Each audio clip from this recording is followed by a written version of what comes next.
Hello students, मैं विकास sir आपका बहुत स्वागत है अपने यूट्यूब चैनल उमरा फ्लैट में। तो पिछले क्लास में हमने असली किया था आपको परसेंटेज कंपटीशन प्रतिशत संगठन हमने बताया था और उसको बताया था कि आपको परसेंटेज कंपटीशन क्या होता है और कैसे आप निकाला जाता है।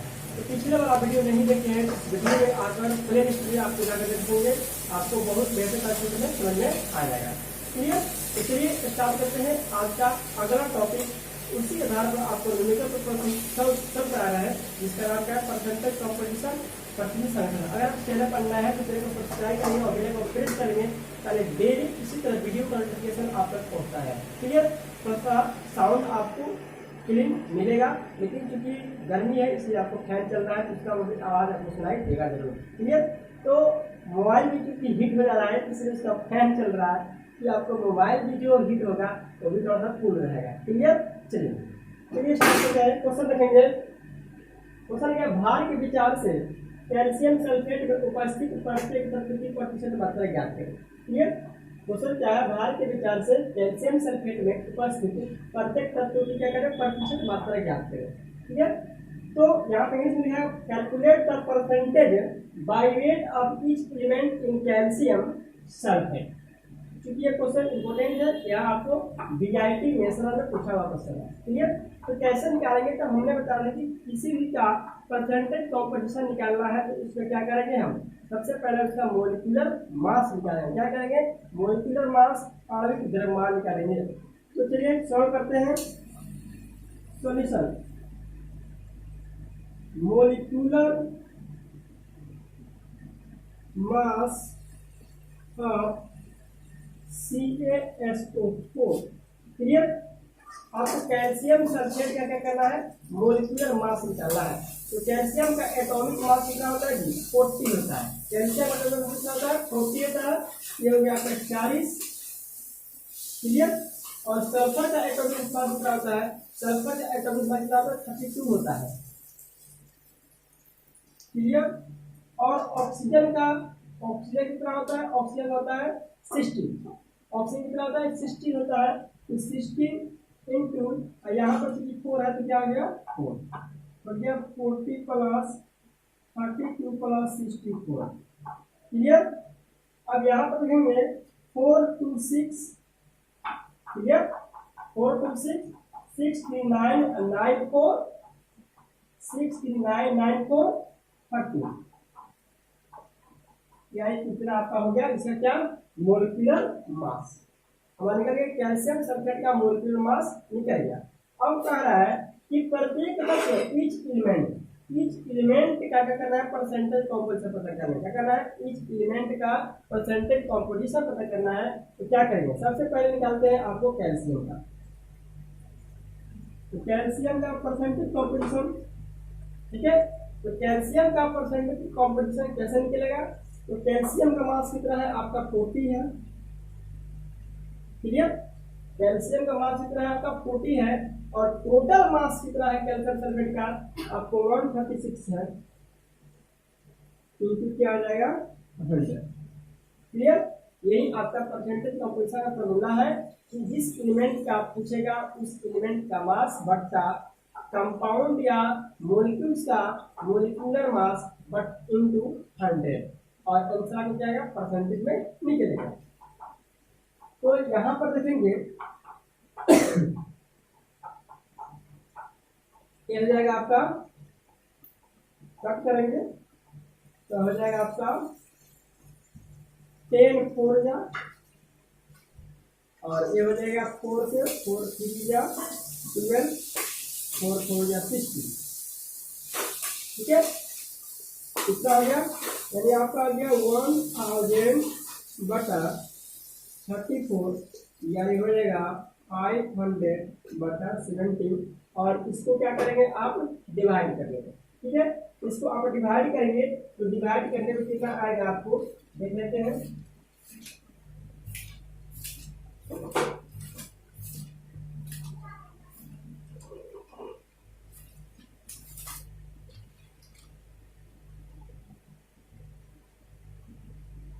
क्लियर? यानी इससे आप क्या करेंगे, डिवाइड देंगे तो आपका आ जाएगा 29.5 41%। ठीक है, इसमें आप क्या करें, डिवाइड कर लेंगे। 500/17 आया तो आपका 29.4% क्या हो गया, कैल्शियम का। ठीक उसी प्रकार आपको सल्फर का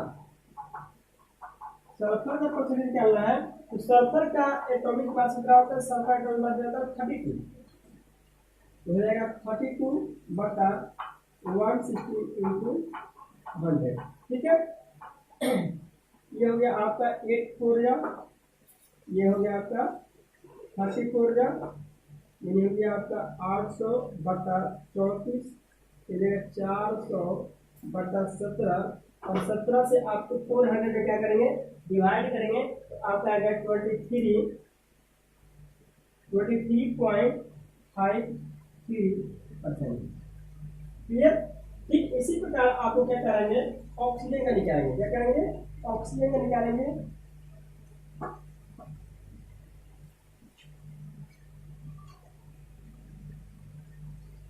तो ऑक्सीजन का परसेंटेज, क्लियर, ऑक्सीजन का परसेंटेज निकालेंगे। तो ऑक्सीजन का परसेंटेज निकालेंगे तो ऑक्सीजन का आपको कितना मास है, ऑक्सीजन का आपको 16/4, क्योंकि ऑक्सीजन का यहाँ पर एटम कितना है, 4 है, इसमें 4 से मल्टीप्लाई करेंगे तो हो जाएगा 16/4/136/100। क्लियर, यानी 4 से 1 करिएगा 34, ये हो जाएगा आपका 8, ये हो गया आपका 70। ठीक है, 4 से आता हो गया 34, ये हो गया 70, हो गया 8, तो ये हो गया 800। क्योंकि यहाँ पर 16 है, ऐसे कैसे करेंगे, आपको 16/4 बटा आपको 136 इंटू क्या हो गया, 100। क्लियर, यही है, यानी आपका इसको ऐड किया तो 136 आया था, ये हो गया।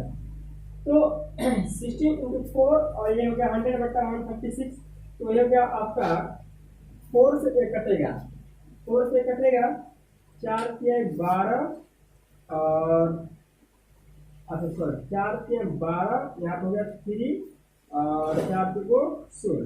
ठीक है, ये हो गया आपका 8, ये हो गया आपका 17, हो गया 800/17। क्लियर, अब 17 से हम क्या करेंगे, 800 से 17 क्या करेंगे, डिवाइड देंगे, तो आपको आता है 47.06%। क्लियर, यानी इस तरह आप क्या करेंगे, इसमें भी परसेंटेज कॉम्पिटिशन निकाल सकते हैं।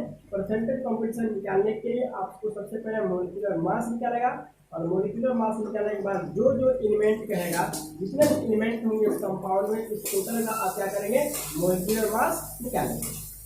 ठीक है,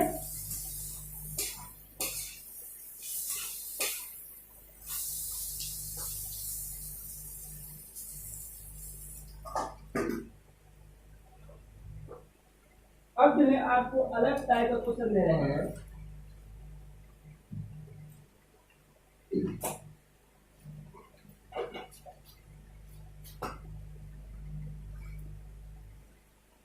अलग टाइप का क्वेश्चन है कि FeSO4.7H2O में रवा जल की प्रतिशत रचना की गणना करें। क्लियर, FeSO4.7H2O में आपको रवा जल crystalline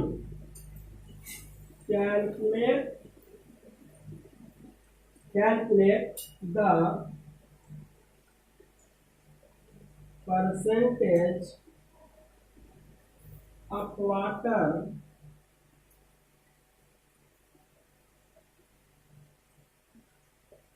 crystallization in FeSO4.7H2O। Clear, question दे दिया, तो क्वेश्चन में कह रहा है कि आपको FeSO4 आपको कितना 7H2O में आपको क्रिस्टलाइन मोलिक्यूल यानी कि किसका परसेंटेज कॉम्पोजिशन निकाला है 7H2O यानी कि क्रिस्टलाइन मोलिक्यूल शुरू हो गया। कुछ कंपाउंड होते हैं उसके साथ वाटर के कुछ मोलिक्यूल्स क्या होते हैं उनके साथ कंबाइन करते हैं। वाटर के जो मोलिक्यूल्स उनके साथ रहते हैं उसको क्या कहते हैं क्रिस्टलाइन मोलिक्यूल्स कहते हैं क्रिस्टलाइन कहते हैं। तो कहता है कि क्रिस्टलाइजेशन वाटर क्रिस्टलाइजेशन यानी इसका क्या करें परसेंटेज कॉम्पोजिशन क्या रहा है।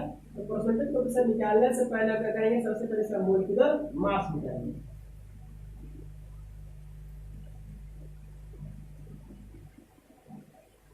Molecular mass of FeSO4 7H2 clear. तो F जो है आपको फेरस फेरस का एटॉमिक मास कितना होता है 56, सल्फर का होता है 32, इधर 16 इस डॉट यहाँ पे क्या लिखेंगे प्लस। ठीक है डॉट यहाँ पे क्या लिखेंगे प्लस और 7 मल्टीपल और H2O कितना होता है 18 होता है। तो यह 15 6 प्लस 32 प्लस 64 प्लस 18 तो 126। क्लियर इस सबको ऐड करेंगे तो आपका आता है 278।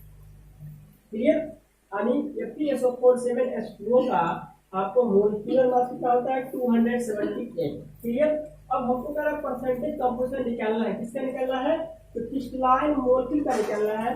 इसलिए परसेंटेज ऑफ 7H2O क्लियर। तो 7H2O का क्रिस्टलाइन मोलिक्यूल से इसका परसेंटेज कंपोजिशन निकालेंगे। इसका मास कितना है तो यहाँ पर देखेंगे इस टोटल का मास कितना है 18 गुण 7 यानी हो गया 126 बटा 278 गुणे क्या हो गया 100। क्लियर इन दोनों का सबका सोल्यूशन करेंगे तो 126 बटा 200 करेंगे तो इसको हम कौन से करें यानी ऐसे हो गया 126 बटा 278 इसका हम सोल्यूशन करेंगे तो आपका आ गया 45.32%। क्लियर 126 100 क्या हो गया तो आप इसका सोल्यूशन कर लेंगे क्योंकि सोल्यूशन करने के बाद आपका आंसर आएगा 45.32%। क्लियर यानी किसी तरह भी कोई भी कंपाउंड दिया उसमें क्रिस्टलाइन मोलिक्यूल्स के हैं या अलग अलग एलिमेंट का है इसका आप मोलिकुलर मास निकालकर परसेंटेज कॉम्पोजिशन निकालना उसका फार्मूला क्या लगाएंगे।